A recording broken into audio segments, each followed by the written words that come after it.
সময় অত্যন্ত কঠোর প্রভু।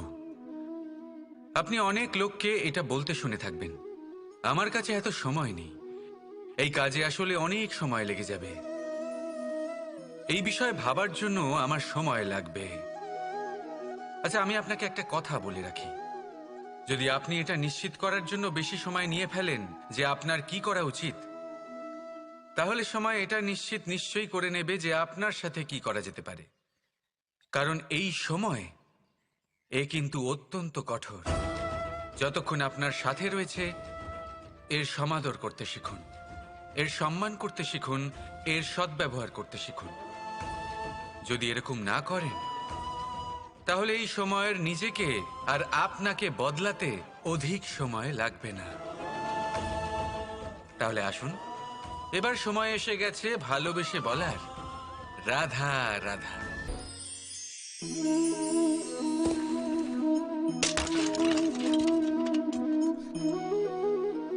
এ কি হলো? আমি আঘাত পেতেই এটা হাত থেকে পড়ে গেল কেন, ভেঙে গেল কেন? এবার আপনি বলবেন এরকমই তো হয়ে থাকে এই জীবনে, এই সংসারে। আঘাত লাগার পরে আমাদের হাতে যা থাকে তা পড়ে যায়, যা তৈরি হয় তা ভেঙেও যায়। কিন্তু এটা কি সত্যি?